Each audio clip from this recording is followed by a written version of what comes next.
A flight attendant threatened a black CEO mid-flight, but his plan backfired spectacularly, unraveling a sabotage no one saw coming. A flight attendant shoved a knife into the black CEO's arm. Thinking it would intimidate him, he didn't realize that the very drop of blood would trigger a chain reaction that unraveled an entire sabotage plot. The moment steel met flesh, the CEO's plan began.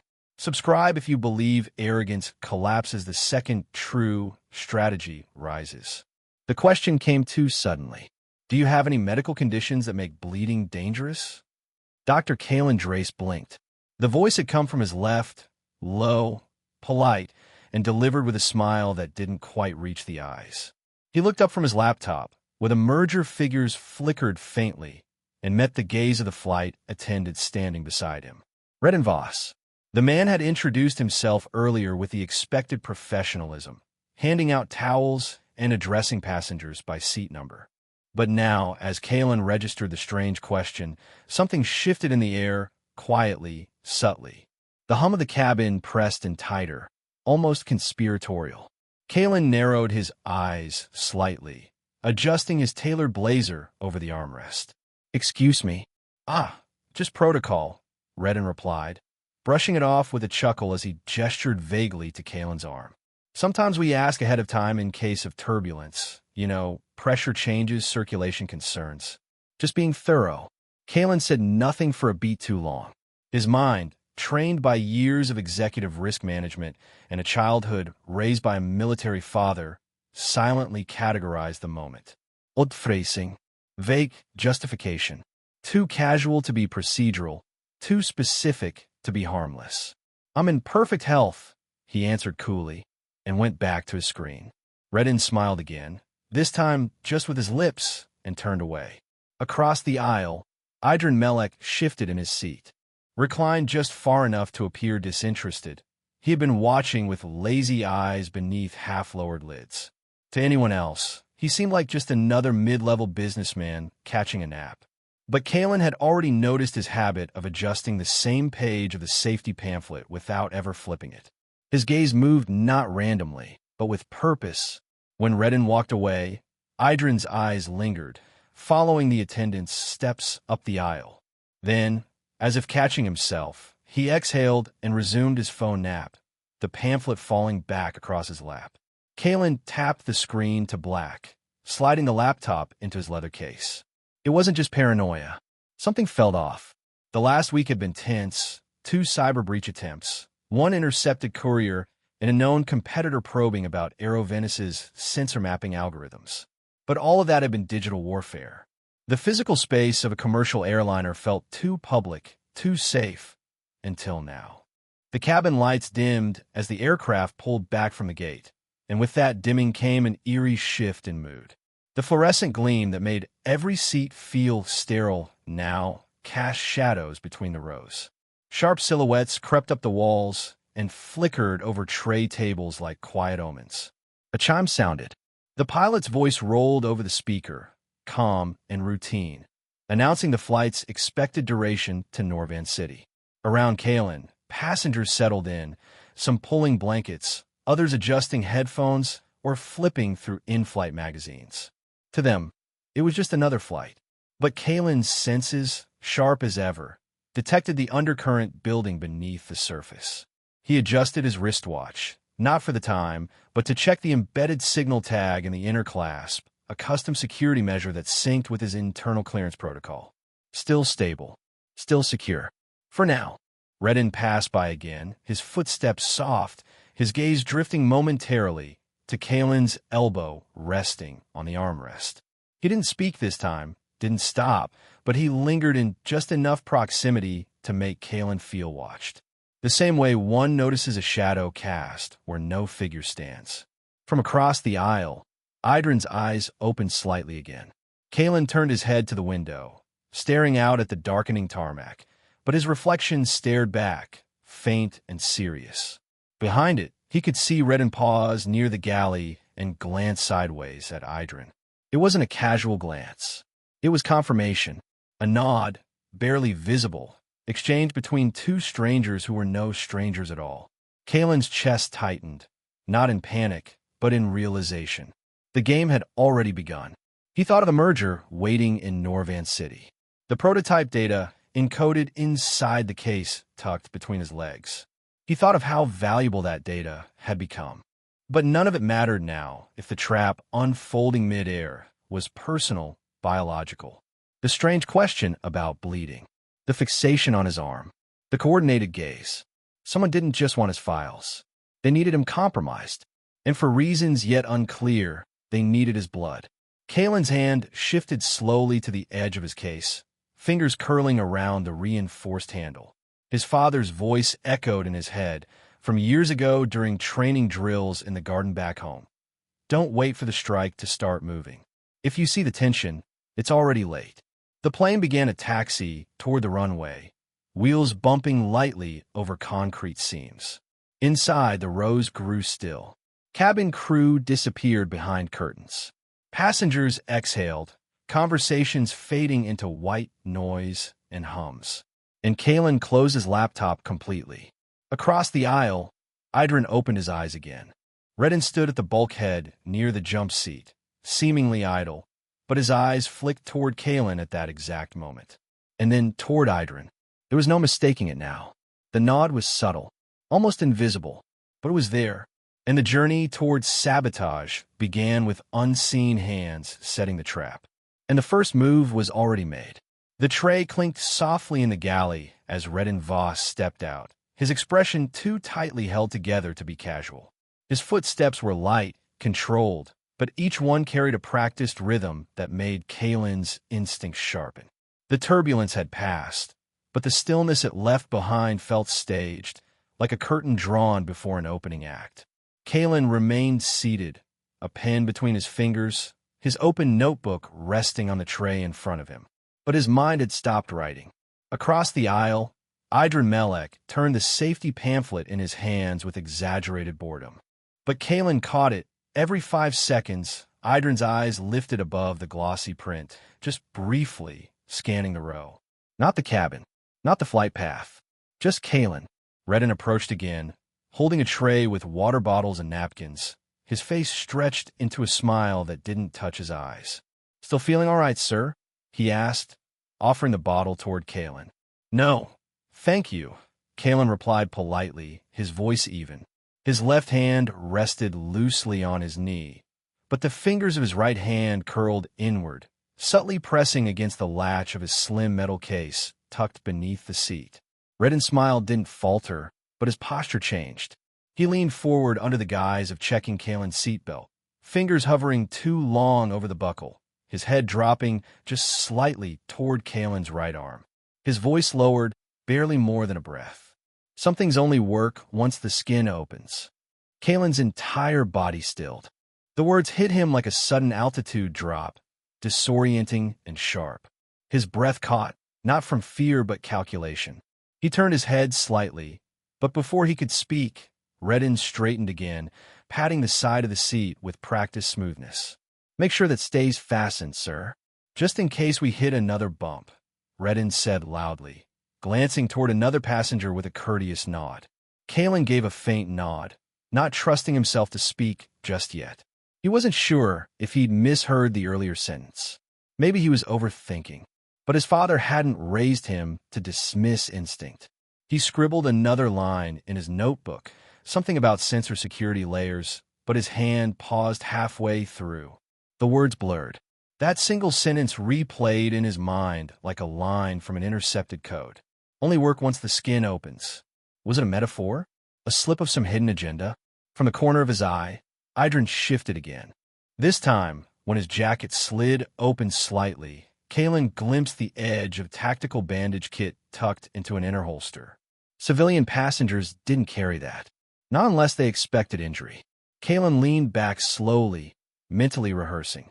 He scanned the cabin layout, calculated response time, noted the 2 closest passengers whose reflexes looked sharp. His father, a retired force commander, had drilled into him the value of readiness and stillness. "Danger never shows up with a signboard," his father used to say. "It comes with silence and bad timing." Up ahead, the aircraft hummed, steady and smooth, the cabin lights soft and undramatic. People scrolled through their tablets. A man near the exit chuckled at something on his screen. An older gentleman flipped through a paperback novel. Nothing looked wrong, but everything felt wrong. Redden stood at the front of the aisle now, one hand resting on the edge of the wall panel, his chest rising in a deliberate inhale, as if bracing for something. His eyes scanned the rows with too much calculation. Not service. Strategy. Kalen tapped his pen once, a steady rhythm masking a growing alertness. He considered pressing the cabin alert button, but that might escalate things prematurely. He needed proof, or at least clarity. He looked toward Idrin again, this time letting his gaze linger. Idrin met his eyes for just a second, then looked away.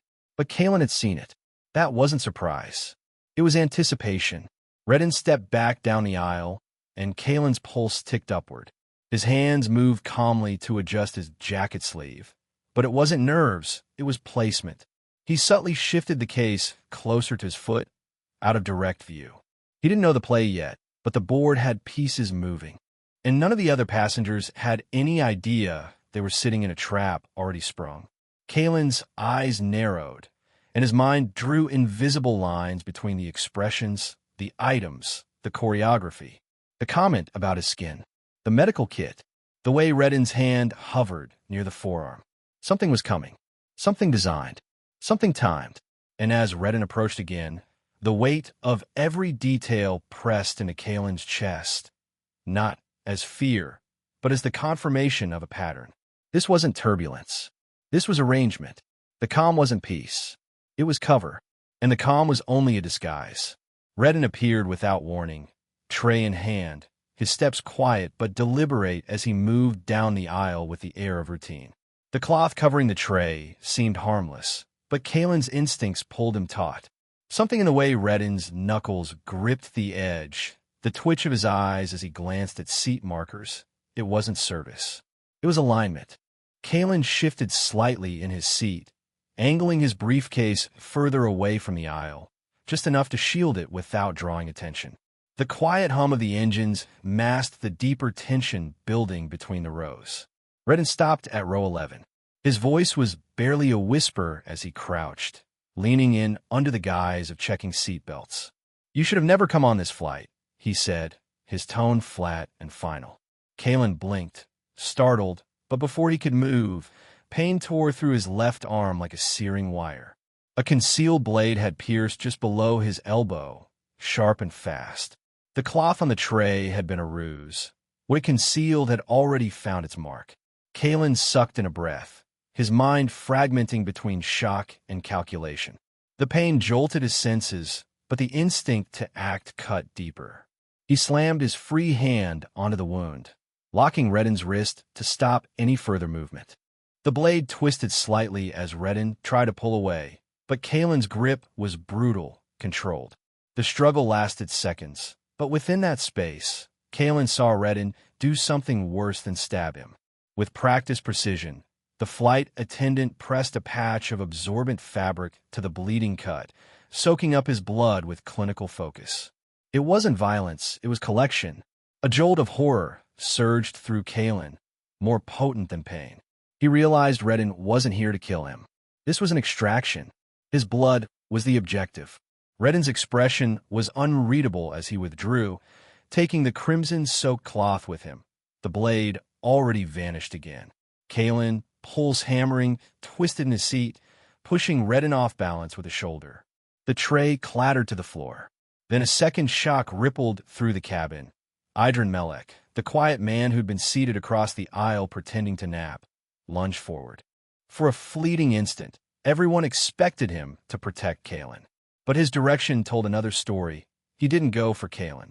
He went for Redden.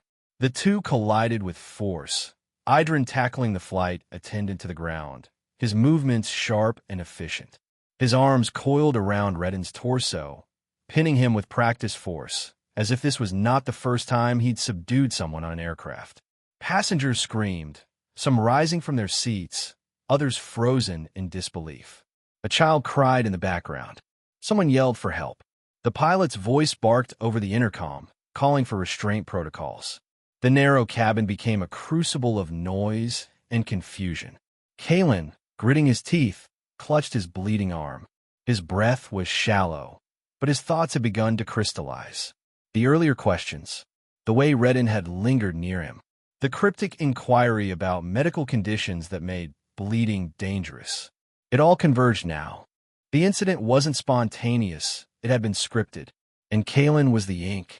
Across the aisle, Redden writhed under Idrin's weight. But even as he struggled, he managed to turn his head and lock eyes with Kalen. His mouth moved with quiet satisfaction. Phase 1 complete. The words hit like a second wound. Kalen didn't know what Phase 2 was, or Phase 3, but he understood something deeper than any plan. He was the key, not his luggage, not his prototype. Him, his body, his blood. The tension in the cabin was no longer about a stabbing. It was about the reason behind it. And Kalen, though wounded, understood that whatever had just begun, it had been waiting for this exact moment. The blade was never the real danger. It was what followed. The plan wasn't about hurting him. It was about unlocking something much larger. His authority, his systems, his identity. As passengers rushed to support the crew and the flight attendants scrambled to radio the cockpit, Kalen leaned back in his seat, pressing his jacket tighter against his wound. His eyes didn't leave Redden. He was bleeding but alert, confused but not panicked. The clues were lining up, but the picture was still out of focus. Yet one truth stood out, undeniable and chilling. And the wound was only the key. Redden's shout cracked through the cabin like a lightning bolt. "We got what we needed!" And passengers jolted in every direction, some ducking instinctively, others standing half-staggered in the tight space between seats.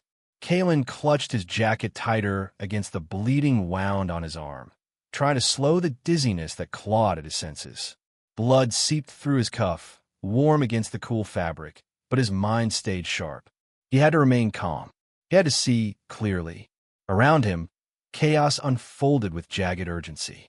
Idrin Melek surged forward, gripping Redden's shoulder and twisting him down into the seat with surprising precision. His movements weren't panicked. They were trained. Kalen noticed immediately.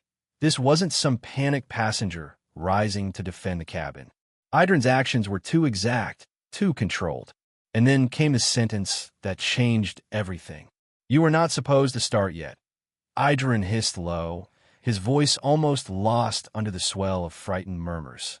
Kalen blinked, the words striking deeper than the wound. That wasn't a scolding between enemies. It was a correction between partners. The passengers clapped in confusion and relief, assuming Idrin had just saved the day. But Kalen's gaze narrowed. His mind filtered through layers of misdirection and reflexive assumption. This wasn't rescue.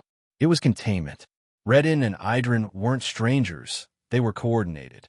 As if confirming Kalen's suspicion, Redden snarled and tried to wrench free, only to have Idrin's grip tighten around his collarbone with enough pressure to force a grunt from his throat. Kalen watched, his breathing shallow, as Idrin leaned close to Redden's ear and whispered something that Kalen couldn't fully catch, but he didn't need to. The tone was unmistakable, warning, not gratitude. Control, not anger. Kalen braced himself and tried to rise from his seat, but the moment he shifted upright, a wave of vertigo hit him hard. The world tilted slightly to the left, not from the plane's motion, but from something in his bloodstream. He gritted his teeth and steadied himself with one hand on the tray table, the other pressing against his bleeding arm. That blade hadn't just been for show. It hadn't just cut him. It had delivered something slowing him down. From the other side of the aisle, Idrin straightened and waved down a crew member with an authoritative nod. "He's hurt," he said with conviction. "Someone alert the captain. We need medical help." His voice carried the authority of someone in charge. Passengers nearby nodded approvingly, grateful someone was taking control.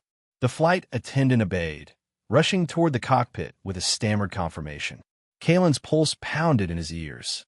This man was orchestrating something under the cover of leadership, and no one else could see it. A different crew member, a stocky man with a flight pin on his collar, arrived beside Kalen with a med kit. But before he could open it, Idrin stepped in. "Use this," he said smoothly, pulling a small spray bottle from his coat pocket. The label was unfamiliar, unbranded, clinical. Kalen's eyes narrowed. Where did you get that? Military surplus. I keep it on me for emergencies. Idrin replied, calm but a little too rehearsed. No, Kalen said, his voice firmer. He swatted the offered spray away, choosing pain over unknowns. I don't accept anything I didn't bring on board myself.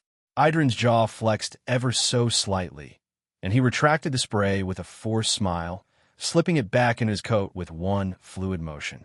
But the frustration in his eyes couldn't be hidden. Kalen had disrupted whatever contingency that bottle had been meant to ensure. Just then, Redden surged again, twisting against the arms restraining him, eyes wild with panic.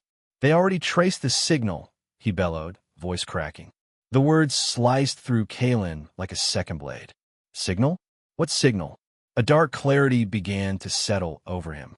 They didn't just want his blood for identification. Something had been activated, triggered, through it. He scanned the nearby panels, saw nothing unusual at first glance. But then again, these systems were layered, and anything linked to him, his DNA, his encrypted access codes, his biometric data, could be used remotely if intercepted. Idrin shoved Redden back into the seat, holding him with a grip that looked almost too effortless. You ruined the timing, he hissed, voice shaking not with rage, but with the raw panic of an operation spiraling out of control. Kalen stared at the two men, his mind flipping rapidly through possibilities, searching for the reason behind it all. His blood wasn't just a target, it was a key. The knife hadn't been a weapon. It had been a transmitter. Or worse, a validation tool. And now that tool was activated. Behind him, a passenger began praying under his breath. Another man clutched the seat in front of him, eyes wide, whispering something about turbulence. But Kalen barely heard them. The true turbulence wasn't from the sky. It was from within. Everything in the cabin, the passengers, the crew, the flickering overhead lights, felt like pieces on a board someone else had designed. Kalen pressed harder against the wound, more to stay conscious than to stop the bleeding, and glanced around the plane. Who else was part of this? Idrin turned away from Redden and glanced once toward the cockpit, then back to Kalen, eyes narrowing as though calculating how much longer the CEO could stay standing. Kalen didn't move. He just watched, memorizing the rhythms of this quiet war unraveling in plain sight. He knew one thing with certainty now. The plane was no longer just a place of transit. It was a controlled environment, a mobile, sealed experiment designed around him. A moving trap. And the plane had become a moving trap. The attendant smirked, certain the attack would go unnoticed, unaware that every reaction, every surveillance angle, and every insider move had already been accounted for by the CO. That single act of aggression became the first domino in exposing a far larger conspiracy. If you believe cruelty under a uniform always folds when strategy meets foresight, hit subscribe now, because justice never hesitates. The blood hadn't stopped dripping. Kalen pressed his sleeve tighter against the wound, each movement slow, deliberate. His vision blurred slightly, a metallic taste rising in his mouth, not panic, but calculation. The cabin buzzed with a dull background hum, but something deeper vibrated beneath it, something he couldn't name. The passengers around him had begun to settle again, lulled by the false calm. Redden Voss was restrained. The crew had resumed their routines. And yet, Kalen knew better. The real danger had not passed. It had just changed form. He adjusted his posture, straightening his back despite the growing dizziness in his head. His breath came slower now, not from fatigue, but from control. He scanned the aisle like a tactician in a war zone, eyes picking up every detail, every twitch, every glance, every flicker on the monitors overhead. Across from him, Idra Melek sat still, calmly speaking to a man beside him about seatbelt regulations, nodding as if he were just another concerned passenger. But Kalen's eyes locked on Idrin's left hand resting against the seat frame, fingers tapping a rhythm too precise to be idle. There was no mistaking it. Idrin was observing, calculating, waiting. A sudden jolt passed through the aircraft, subtle, almost elegant. Not turbulence. No overhump binrativ. No cabin shake. Just a deep vibration Kalen felt through the soles of his shoes, like the hum of a system recalibrating. He leaned slightly toward the control panel near his seat, eyes narrowing. One of the emergency indicator lights blinked once, then again. Comm lock engaged. Kalen's stomach tightened. That system wasn't supposed to activate mid-flight. Comm lock was an override gate, one that only triggered when a remote authorization attempt tried to sync with the aircraft's encrypted communication hub. His blood had been collected. The pieces snapped together like a lock turning under the right pressure. They needed his biology to open something. His mind raced. 3 weeks ago, Aerovenus Dynamics had rejected a hostile buyout offer from a little-known subcontractor. The bidder's proposal was aggressive, filled with back-end language about data gateways and remote validation architecture. The offer had been dismissed due to security concerns now screaming in Kalen's ears. He turned his head toward the rear of the cabin where Redden sat bound, head tilted upward and lips twitching in a smirk that chilled Kalen more than the knife ever could. Redden's voice, low and cracked with glee, floated forward. "You won't make it in time," he said. Kalen's eyes narrowed. "Make it where?" Redden didn't answer. He just laughed again, soft, rhythmic, knowing. The intercom crackled overhead. "Ladies and gentlemen, this is your captain speaking. Due to a medical situation, we are diverting to Harvin Airfield.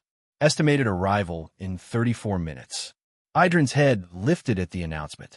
His eyes scanned the overhead panels, then settled on Kalen. A flicker of tension crossed his features, but it was gone in a breath. He leaned toward Kalen with the concern of a helpful citizen. "We need to stabilize the cabin," Idrin said, his voice warm but flat, practiced. "You're losing too much blood. Let the crew assist you." Kalen didn't move. "You seem very familiar with what I'm losing." Their eyes locked. For 1 second, all masks slipped. Idrin's gaze wasn't concerned, it was impatient. Kalen shifted in his seat, slowly rolling back his cuff to check the edge of the wound. The bleeding had slowed, but not naturally. It was thickening too fast, the skin around it inflamed. Not clean cut, not even a standard chemical agent. Something engineered to work quickly, quietly. Idrin's fingers tapped once more, for beats, pause, 3 beats. Another code. A memory struck Kalen like lightning, his father's voice, years ago during a military survival drill. In the air, the enemy doesn't shoot to kill. They interrupt, disable, turn your own tools against you. That's what this was.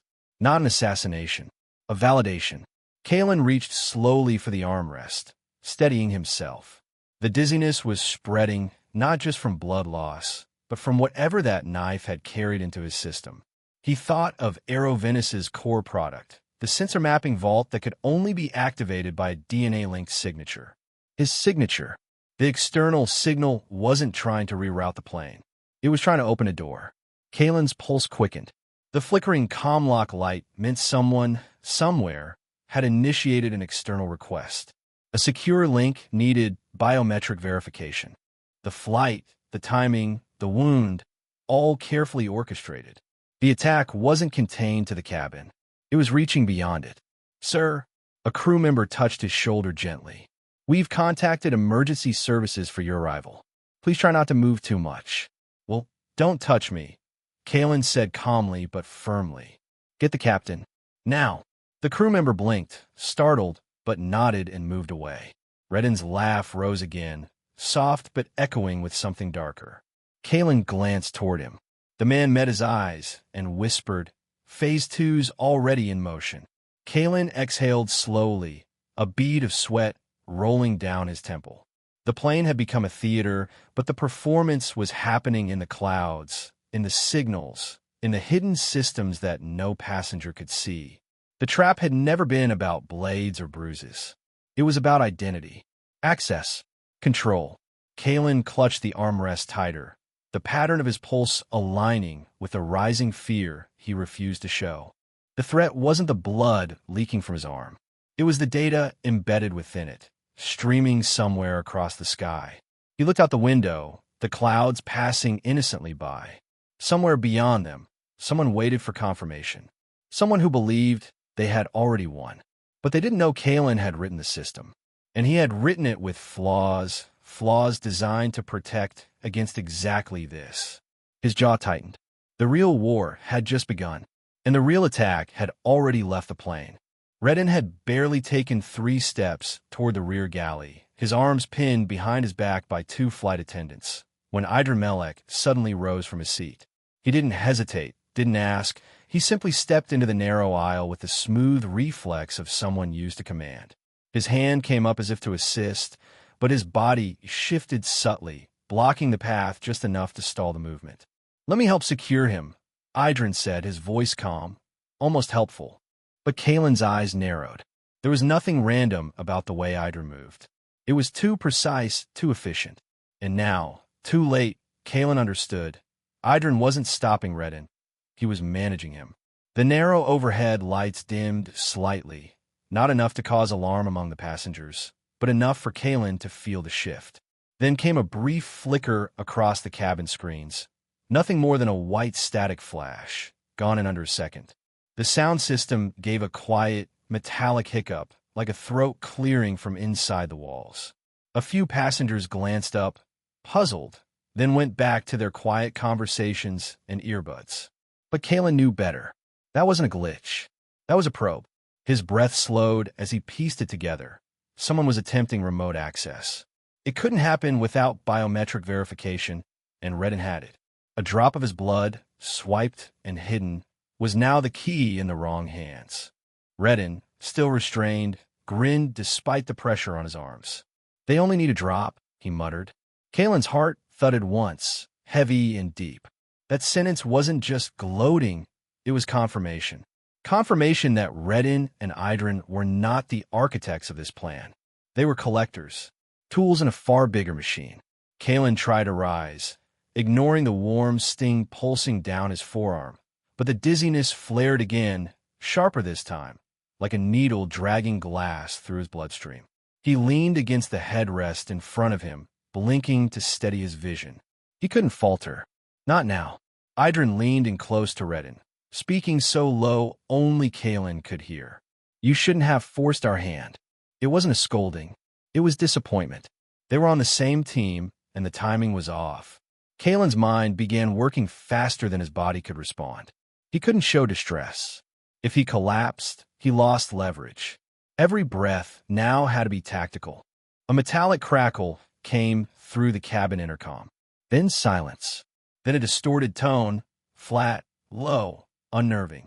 It sounded like a signal failing to connect or being overridden. Kalen's eyes darted to the panel lights near the emergency exits. One flickered red for half a second. Comlink SYNC. No one else noticed. But Kalen's throat tightened. That signal wasn't internal. It was coming from outside, and it was trying to communicate with the aircraft system relays.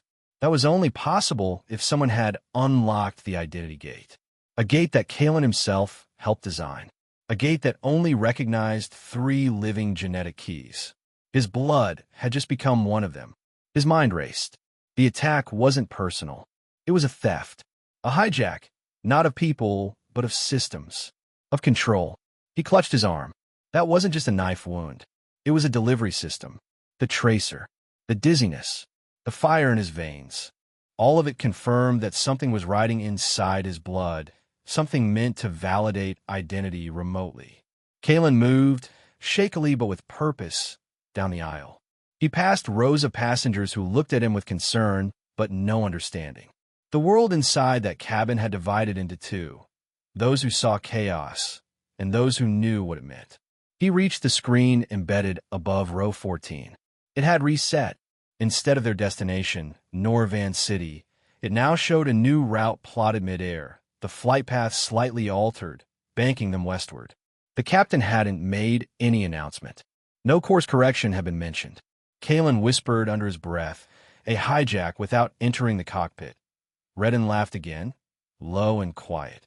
Kalen turned sharply to face him, fury and clarity sharpening his features. "What did you access?" But Redden didn't answer. His eyes drifted up to Idrin, who was watching Kalen with a neutral, unreadable expression. The game had changed. This wasn't about violence. It was about access, identity, timing, and betrayal. Kalen braced against the side of the seat, the hum of the aircraft sounding suddenly like a warning siren buried beneath metal and air. Idrin didn't flinch. He simply adjusted his stance, as though settling into a role he had rehearsed for years. Kalen looked again at the overhead display, now locked onto a heading no one had approved, and the sky itself was turning against them. Kalen pushed himself upright, gripping the headrest in front of him just as the cabin shifted slightly left, not sharply, but enough to signal that something had gone wrong. He wasn't a pilot, but he knew flight patterns. This wasn't a smooth course correction. It was a forced redirection. The sensation of control, slipping away, wasn't just physical, it was strategic. Kalen's instincts fired warnings through the haze of blood loss, his mind sharpening with each pulse that pushed the tracer chemical deeper into his system. He turned his head toward the navigation screen 2 rows ahead, where a soft flicker showed a new bearing, one that had not been announced by the captain. Footsteps approached. Idrin Melek, with calm too perfect to be real, stepped up beside Kalen and lowered his voice. "You should sit down before you pass out," he said, smiling faintly. But the edge in his voice betrayed the mask. Kalen locked eyes with him, and for a brief second, saw fear. Not fear of Kalen, but fear that something in the plan was collapsing too early. Behind them, a muffled noise broke the tension. Redden Voss twisted in his restraints and suddenly shouted, "They already accessed it. They already." But before he could finish, Idrin lunged with cold precision and clamped a hand over his mouth, dragging him backward into the seat. To the passengers, it looked like a heroic silencing of a hysterical man. To Kalen, it was a partner shutting down a leak. Dramatic irony hung heavy in the air. A flight officer, looking puzzled and slightly pale, approached them from the forward galley. "Sir," the officer said to Kalen, "the captain just flagged something strange. The navigation feed's been altered and the cockpit doors are sealed. He's asking if someone might have tampered with the relay from the cabin side." Kalen inhaled deeply, forcing himself to stay upright. His sleeve was damp with blood, the pain throbbing now like a drum under his skin. He steadied his voice. "Someone attempted to synchronize with the plane using unauthorized biometric data." The officer blinked, stunned. "How would you even—" "I know because the biometric data is mine," Kalen interrupted, "and they didn't ask for permission." The officer didn't press further. He glanced at Idrin and stepped away to report to the cockpit. Kalen turned slightly to the window beside him, not to look out at the sky, but to catch the reflection of Idrin's wrist device.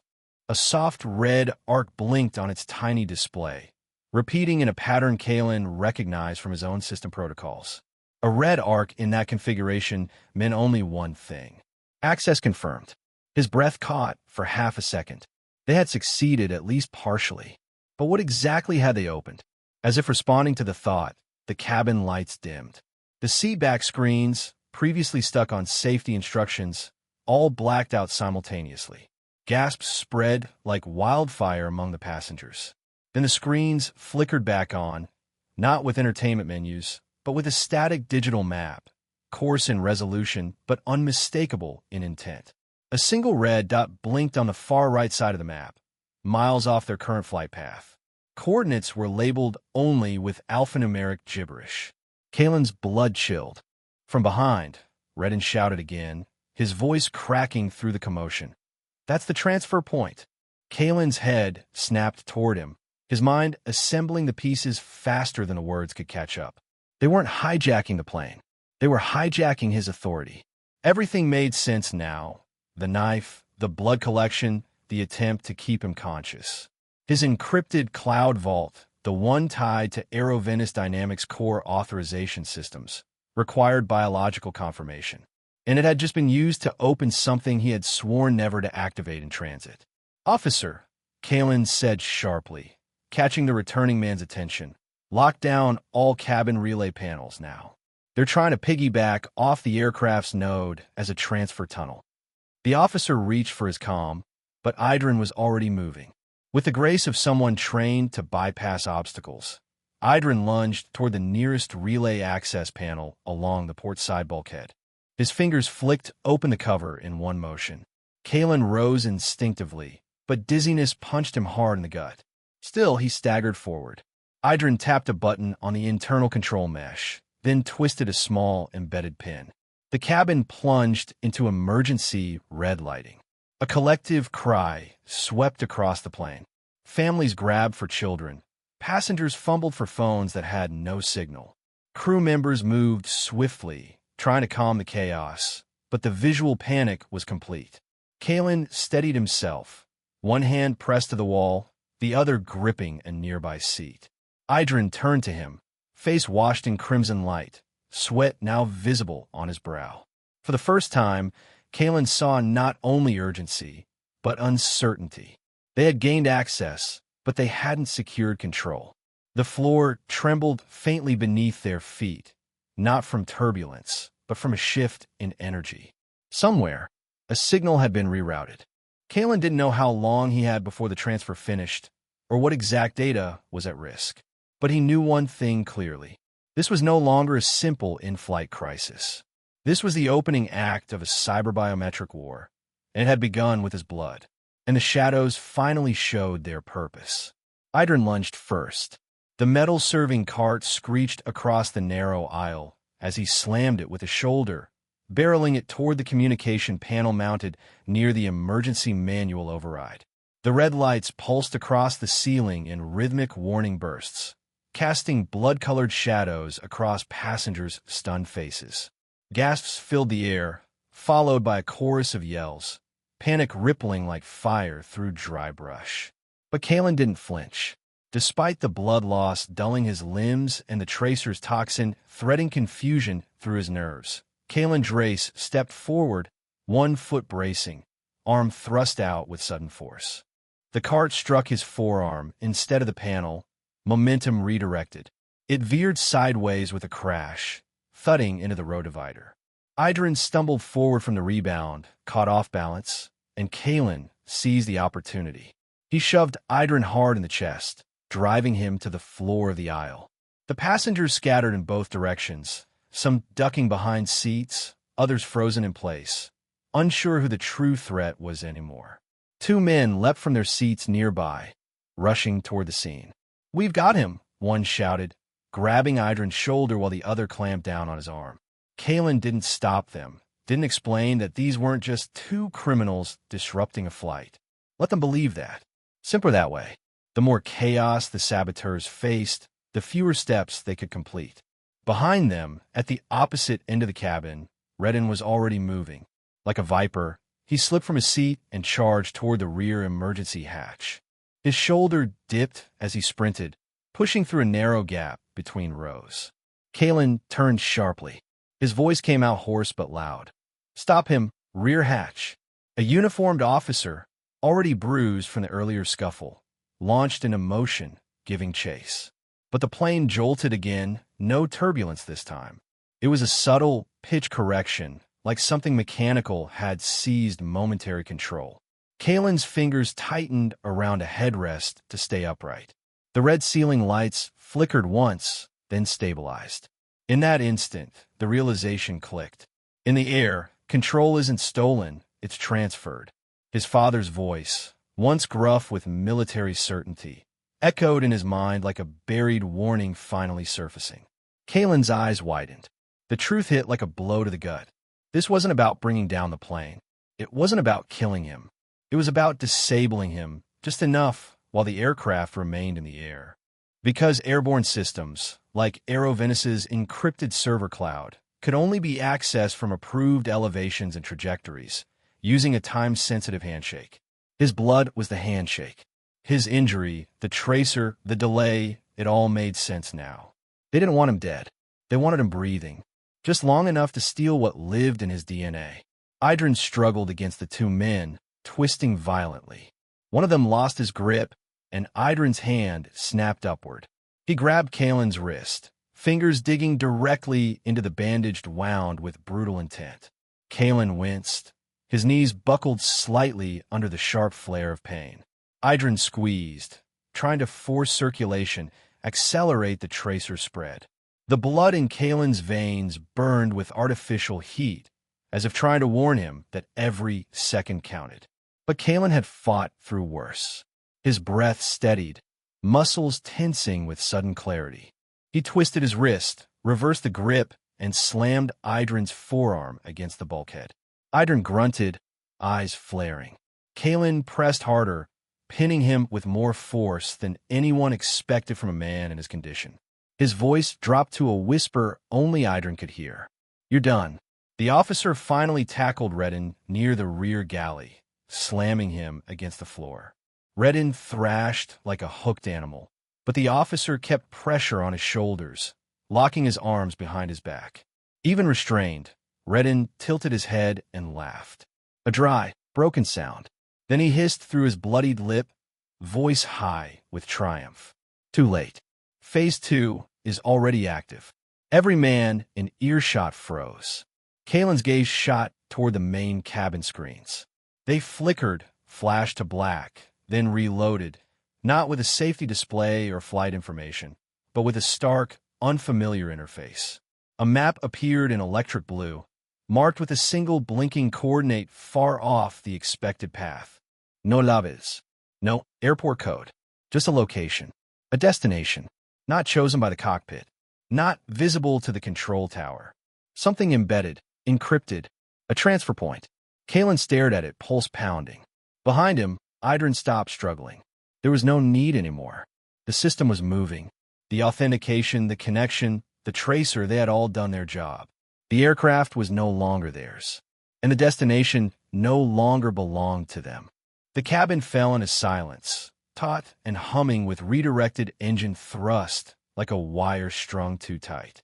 Kalen stayed on his feet, his posture straight, though the blood beneath his sleeve betrayed the growing strain in his body. He clenched his jaw, refusing to give the attackers the satisfaction of seeing him falter. Across the aisle, Idrin remained pinned under the firm grip of two passengers, but his expression was far from defeated. Calm, calculating. He turned his head just enough to speak, low and cold. "You can't stop a transfer once authenticated." His words struck like a blade. Kalen didn't react outwardly, but inside, the implications tore through his mind. If they had succeeded in using his blood to gain access, they could already be inside Aeroventus satellite arrays, its drone grids, its encrypted defense schematics. Systems tied directly to his biometric encryption, a technology he helped build, never imagining it could be used against him. A crew member rushed to Kalen's side with a pressure band, but Kalen waved him off and wrapped it himself, each pull methodical. Pain pinched through his shoulder, but he welcomed it. Pain meant clarity. Clarity meant control. Across the row, Redden sat restrained once more, blood smeared along his lip, yet his grin bloomed like a bruise. "Your signature is theirs now," he said, voice tinged with grim pride. Kalen didn't look at him. He was already scanning the possibilities, replaying system redundancies, override procedures, buried security protocols. Then something surfaced, a clause. Buried deep in the authorization core, a failsafe that only triggered under a very specific condition.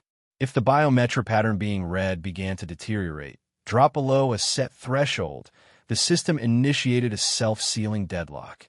That's why the knife didn't go for his throat or chest. They needed him alive. Not just breathing, but consistent, steady vitals, predictable biometric signals for full transfer. Anything else, and the protocol would shut everything down. Their plan depended on him staying stable. A jolt of nausea swept over him. The tracer was slowing. The dizziness had shifted from sharp to dull. But now, strangely, it felt as if something else was happening inside his bloodstream, like the tracer had encountered resistance. Not chemical, but something in the biometric pattern itself. Unpredictability. Noise. Idrin's head tilted. He checked his wrist device. Kalen noticed it instantly. Not the action, but the reaction. Idrin's brow furrowed. Not victory. Not confirmation. Confusion. Idrin tapped the screen again. His hand moved faster. Again. Then he froze, reading the display. Kalen's lips barely parted. "Something wrong?" he asked softly. Idrin didn't respond. His stillness spoke louder than any words. His mouth opened slightly, then closed again. Then he looked directly at Kalen, for the first time showing true alarm. Kalen inhaled slowly, forcing oxygen into tightening lungs. Didn't build it to be simple, he murmured, mostly to himself. The tracer, the very tool they had counted on, was misfiring, malfunctioning. They didn't know it yet, but Kalen had embedded unpredictable biometric fluctuations into his own profile years ago. It was meant to confuse potential cloning systems, a last-ditch protective measure no one but him and a single engineer ever knew about.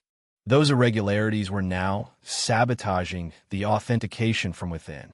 The system might have accepted the blood initially, but now it was rejecting it, piece by corrupted piece. He watched Idrin's wrist device again. The color changed, green to amber. The soft pulse of success signal turned to a frantic flicker.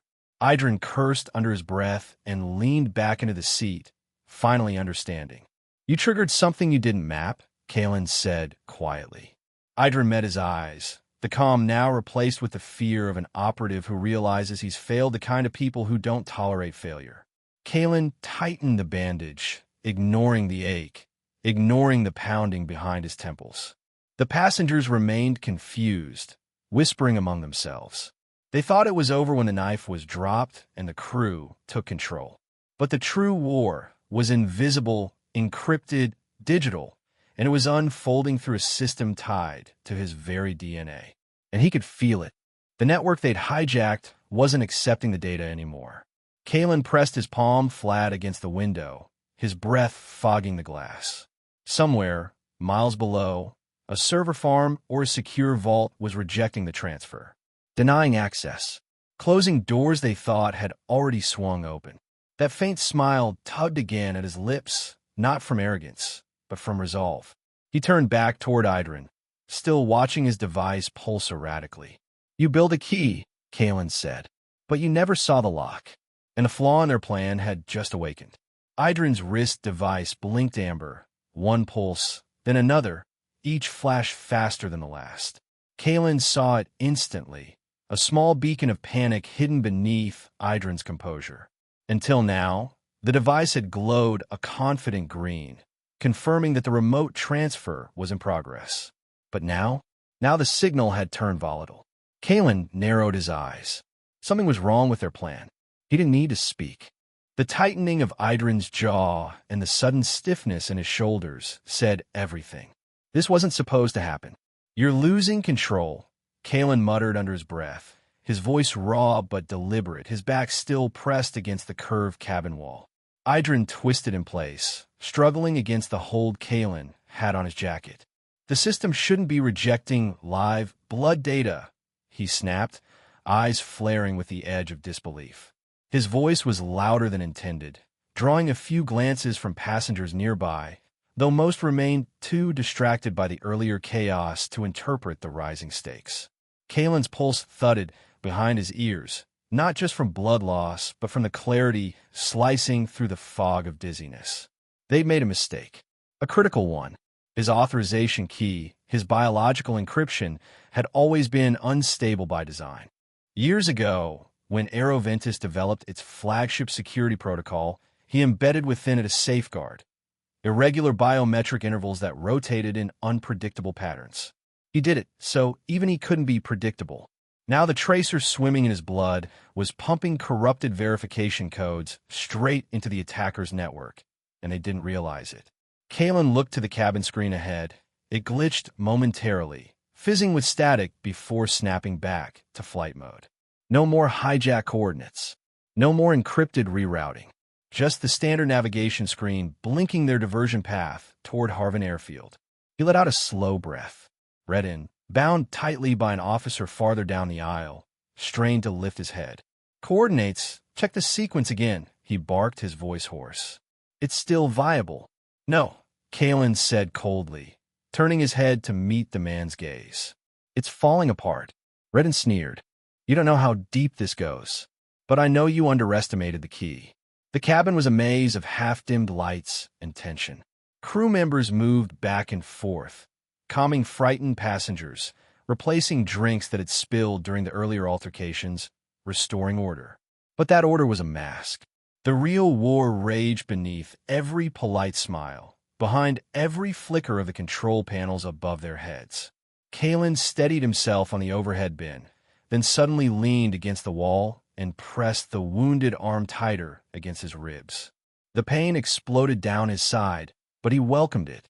He needed his body to spike, heart rate, blood pressure, cortisol.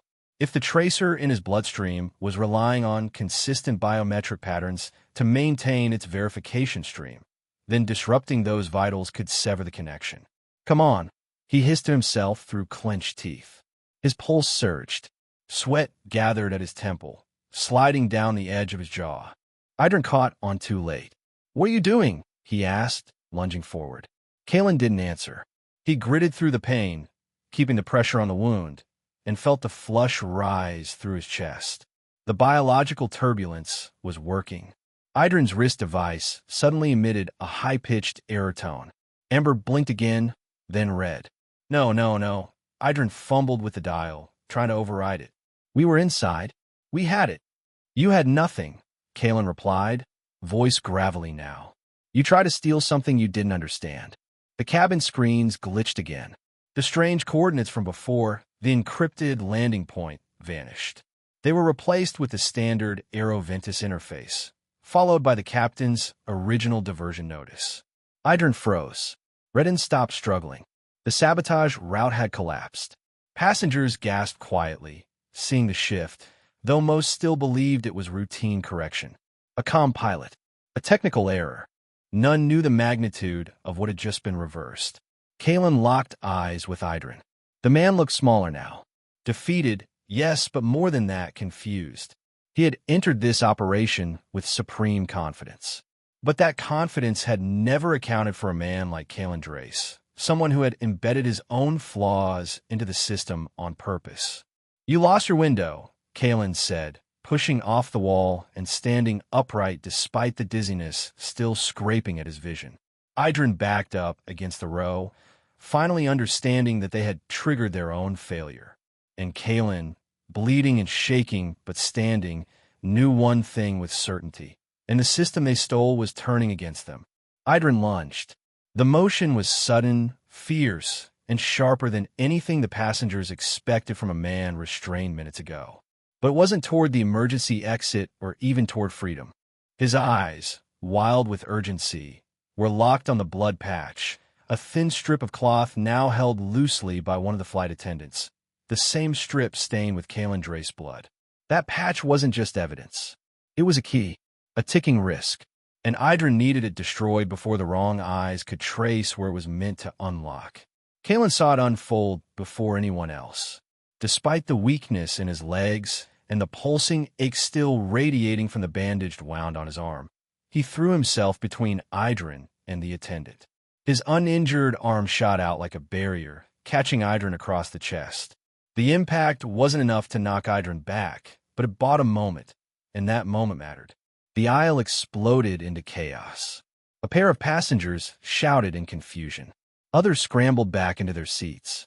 One man tried to pull Idrin away, thinking he was simply attacking the crew again, while another rushed to assist Kalen, misreading him as the one in need of rescue. But Kalen didn't need saving. He needed control. Idrin twisted in the tight space, trying to break through the cluster of limbs and panic. His hand reached down, aiming for the blood patch that had fallen during the scuffle and now lay under the lip of seat 11D. The floor light glinted off the crimson-smeared fabric like a cursed relic. Idrin's fingers stretched toward it. Kalen moved with the urgency of a man, defending far more than a piece of evidence. He drove his foot forward and kicked the patch away, sending it skidding beneath a nearby row of seats. A young man in a blue shirt, unaware of the object's significance, scooped it up and handed it to the crew. The flight officer who had just re-entered from the cockpit took it with a quick nod, locking it inside a secure case. No, you don't understand. Idrin snarled, his voice strained, raw.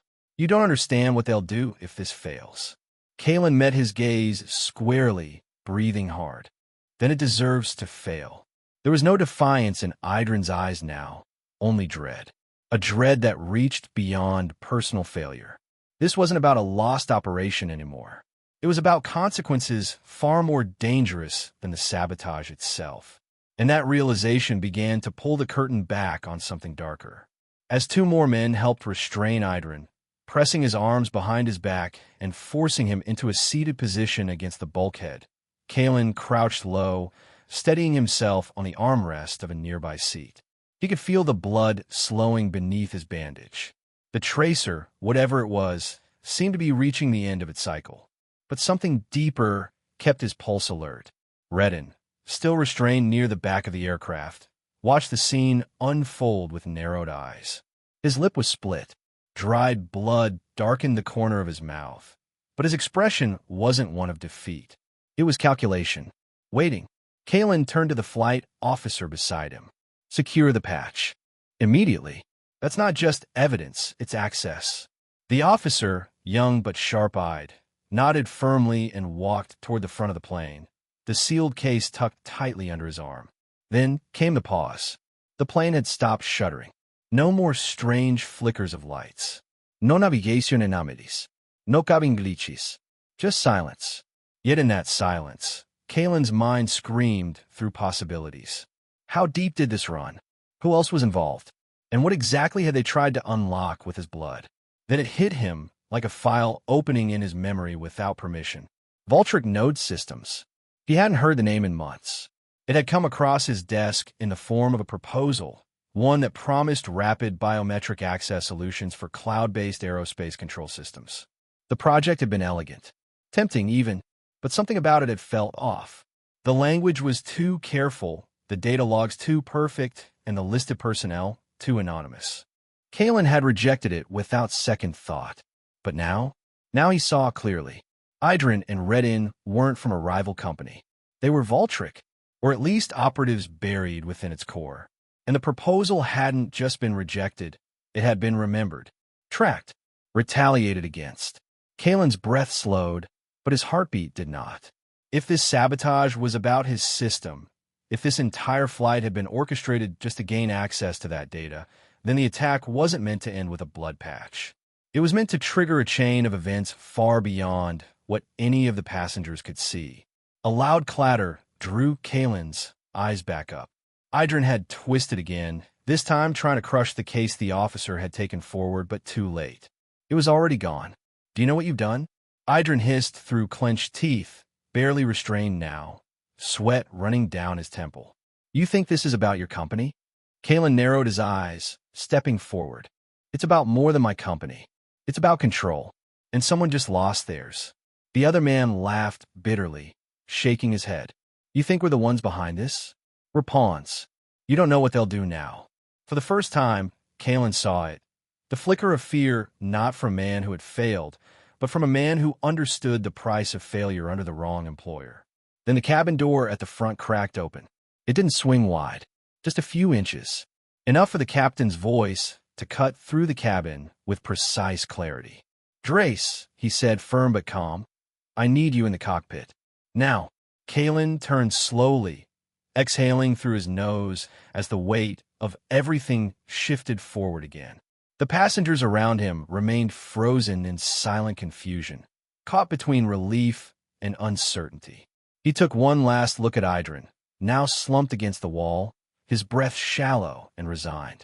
The man who had tried to destroy the evidence now looked more like the evidence himself, cracked open, exposed, and barely hanging on. Kalen stepped toward the front, every step heavy with consequence. His muscles ached, his wound pulsed, and yet his mind was sharper than ever. Whatever truth waited behind that door, Kalen was ready to face it. And the truth waited behind a locked door. Kalen steadied himself on the cockpit's instrument panel, his fingers trembling not from fear, but from the draining ache radiating through his wounded arm. The sleeve of his shirt clung to his skin, darkened with blood, and a small pool had already begun to gather on the floor beside his shoe. The captain, a weathered man in his early 50s with sharp eyes and a voice trained to stay calm under pressure, looked up from the control console and spoke without turning. We've detected multiple unauthorized relay attempts. Ground-based. They're pinging us through the comm array, he said, tapping the touch screen with swift, practiced movements. Kalen's breath caught, not because of the wound, but because the final piece had fallen into place. "They're not trying to take the plane," he said, the realization hitting like a jolt. "They're using it." The captain turned toward him. "Using it for what?"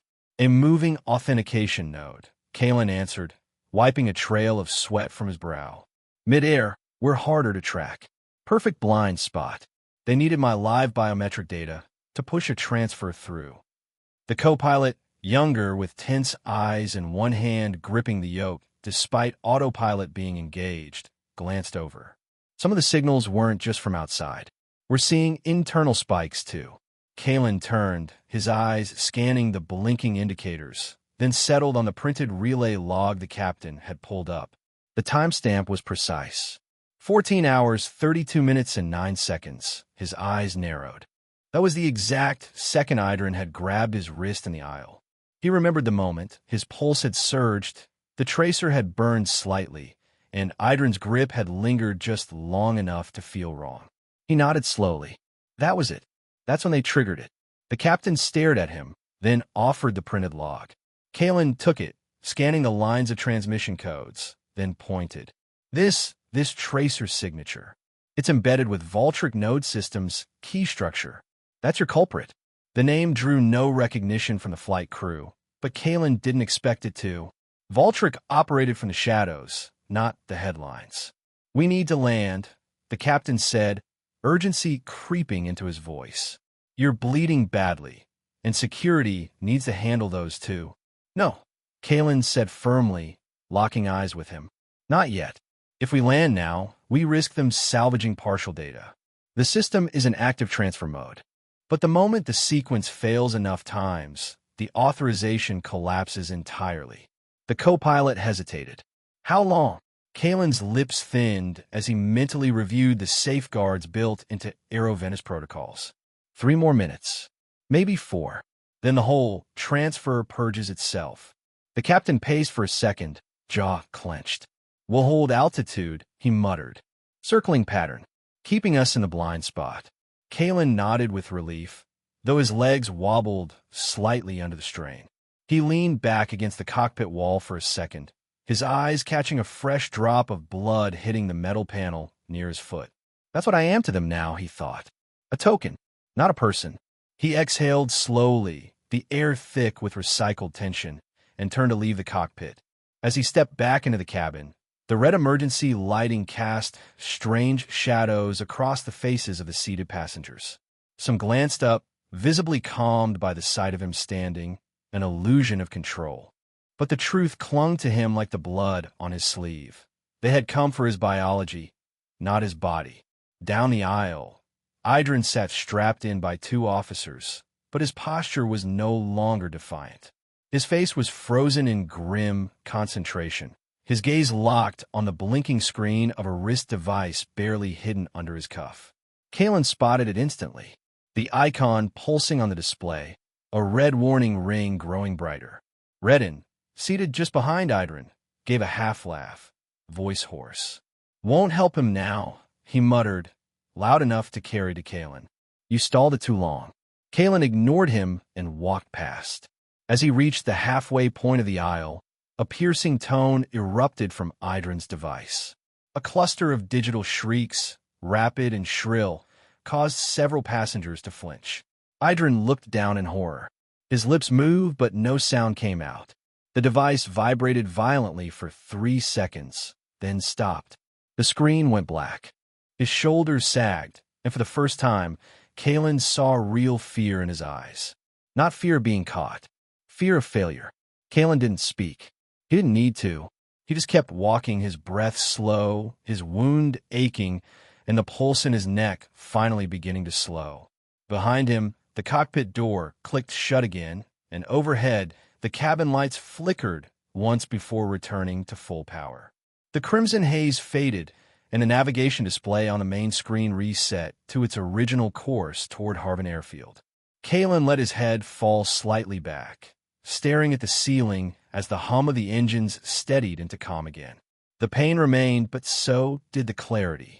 Idrin's device gave one last desperate beep before the screen erupted in a series of error codes, yellow, red, flashing faster and faster until it froze on a single message.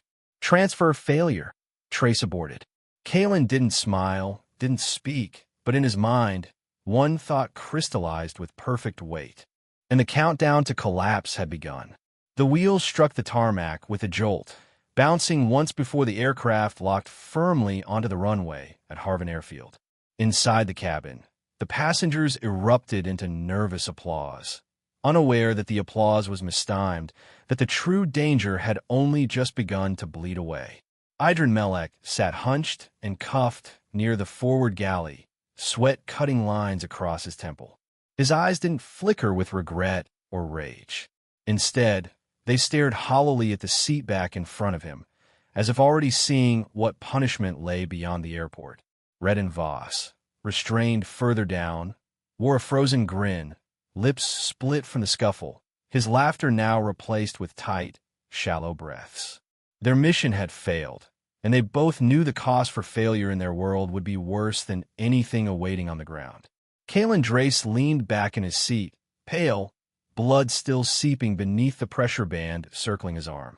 The tracer's effects were beginning to ebb. He could feel the fog lifting from his mind like morning mist peeling away from steel. A quiet voice in his head reminded him of what his father once said. A knife is only the first half of an attack. The second half is what it carries. That second half had been defeated.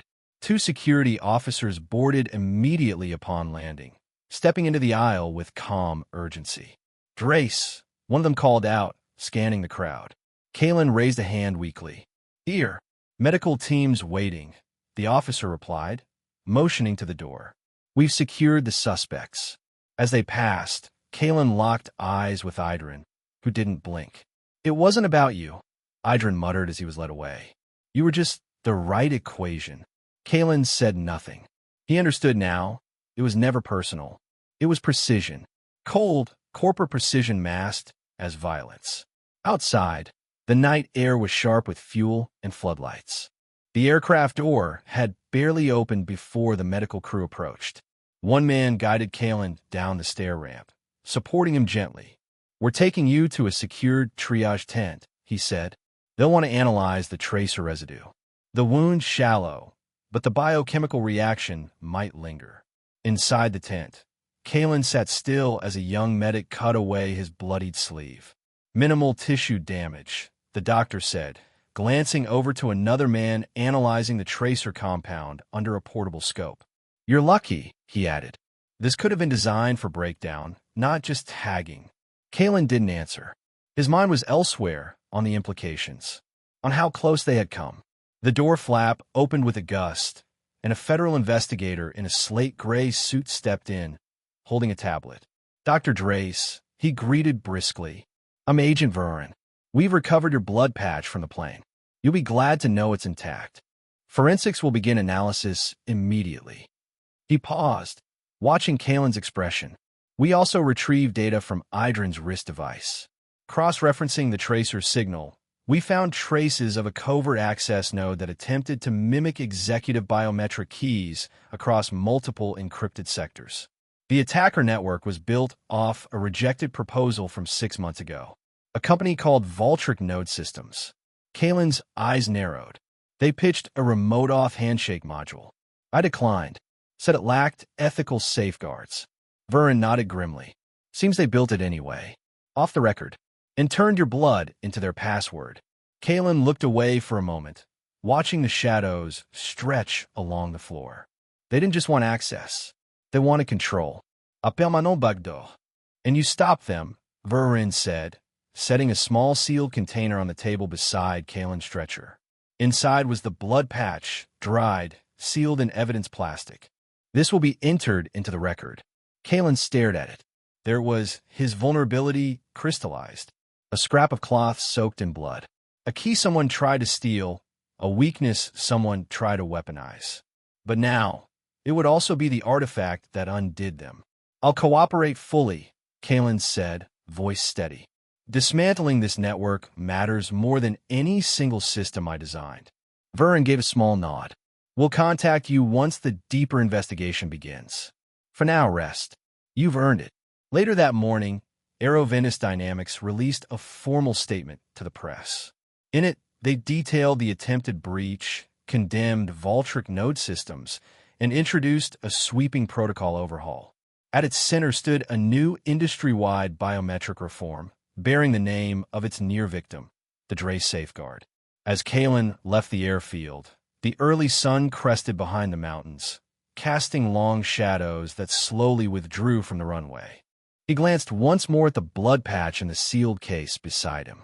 He remembered the moment the blade pierced his arm, not as the injury that nearly unraveled him, but as the moment everything finally began to make sense. The data breach, the strange questions, the rejected proposal, the false heroes, each puzzle piece now locked into place. And as the car pulled away, leaving the runway behind, Kalen let out a quiet breath that sounded almost like relief. And the wound that was meant to break him became the flaw that saved everything. The blood wasn't weakness, it was the start of victory. Within moments, sabotage schemes were exposed, the crew was stunned, and the CEO's calculated retaliation left no room for escape.